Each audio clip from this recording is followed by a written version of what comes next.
Hello and welcome to Smaulgld's Russian Central Bank Gold Reserve update for the month of September 2017. Russia steps up gold purchases with massive buy in September. Russia adds 1.1 million ounces of gold to her reserves in September. That means since June 2015, the Central Bank of Russia has added about 500 tons of gold to her reserves. September's 34 plus ton gold edition brings the Russian central bank holdings to 1,779 tons. That is the sixth most of any nation, which is bringing it right up behind the People's Bank of China. Overall, Russian reserves also grew from 423.9 billion in August to 424.7 billion in September.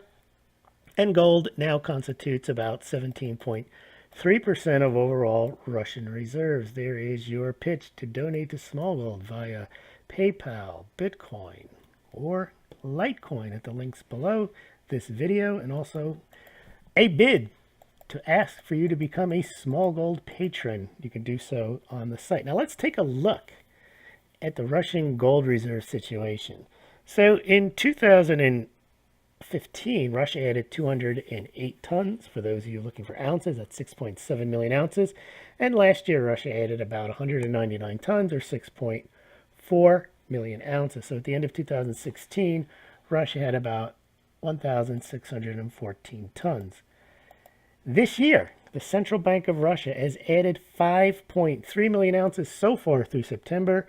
For those of you keeping track in tons, that's 165 tons. Let's take a look at the chart. You can see that Russian gold reserves have increased about 500 tons, as we mentioned, since June 2015. You can see the steady line up to 1,779. Let's take a look historically about Russia, what Russia has been doing with its gold reserves. Prior to 2006, Russia had periods where it sold gold, added gold, but for the last 11 years, Russia has been a net gold buyer, and as you can see, a net increasing gold buyer by this chart. It looks like 2017 will easily pass 2014's gold purchases unless they stop buying in October, November, and December of this year. And it's possible, unless Russia has a target of just 200 tons, that at the current pace, Russia will have a record year of gold purchases, passing 208 tons set in 2015.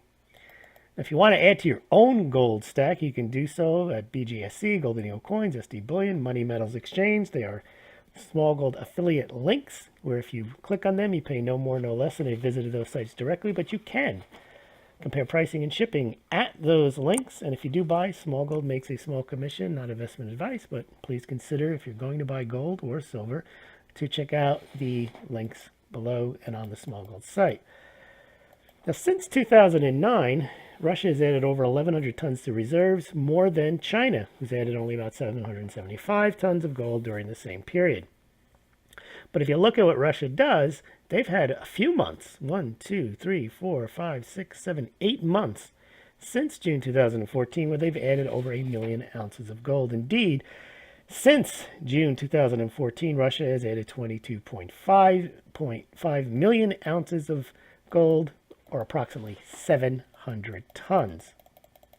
As we mentioned, Russia is adding gold faster than China, and from March 2016 to May 2017, China added 45 tons of gold, while Russia added 246 tons, or approximately 447% more. Now, if you look, I used to keep a chart, but as we'll report on later today or tomorrow, the Chinese Central Bank, or the People's Bank of China, has not added gold to her reserves since October 2016, so I no longer keep track of this chart.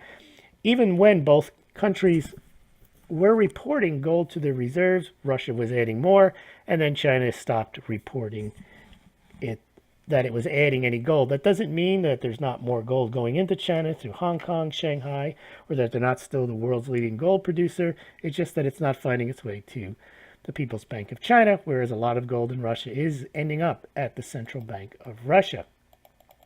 Where does Russia get all this gold? Well, Russia gets it from its second largest in the world domestic mining production, behind China. Some say Australia is second, flips back and forth. But it looks like Russia does produce 250 to 300 tons of gold a year for the past few years, and a lot of that ends up with the Russian central bank. The remainder of their gold is shipped out mostly to China. Now, the Russian central bank recently announced early this month that it would begin buying gold on the Moscow Stock Exchange, but they don't expect that will have any difference in the amount of gold that Russia adds, but we'll see if that indeed results in additional purchases or just a substitution of what they're normally adding to their gold reserves.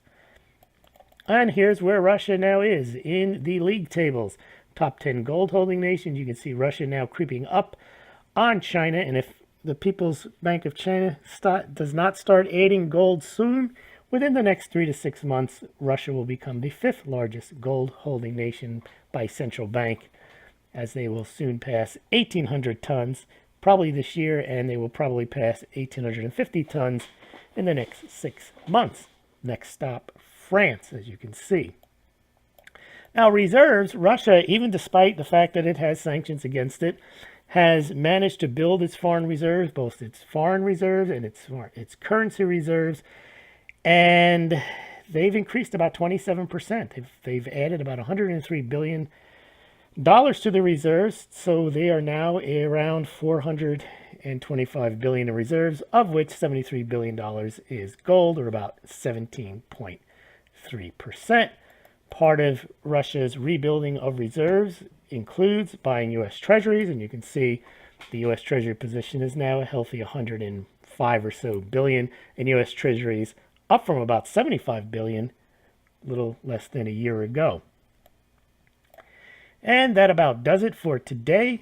Stay tuned. Tomorrow or later today, we'll have Chinese gold reserves, People's Bank of China's gold reserves. And then, of course, on Sunday, we will have the week in review and some more information on that gold-backed yuan story. Thank you very much for listening.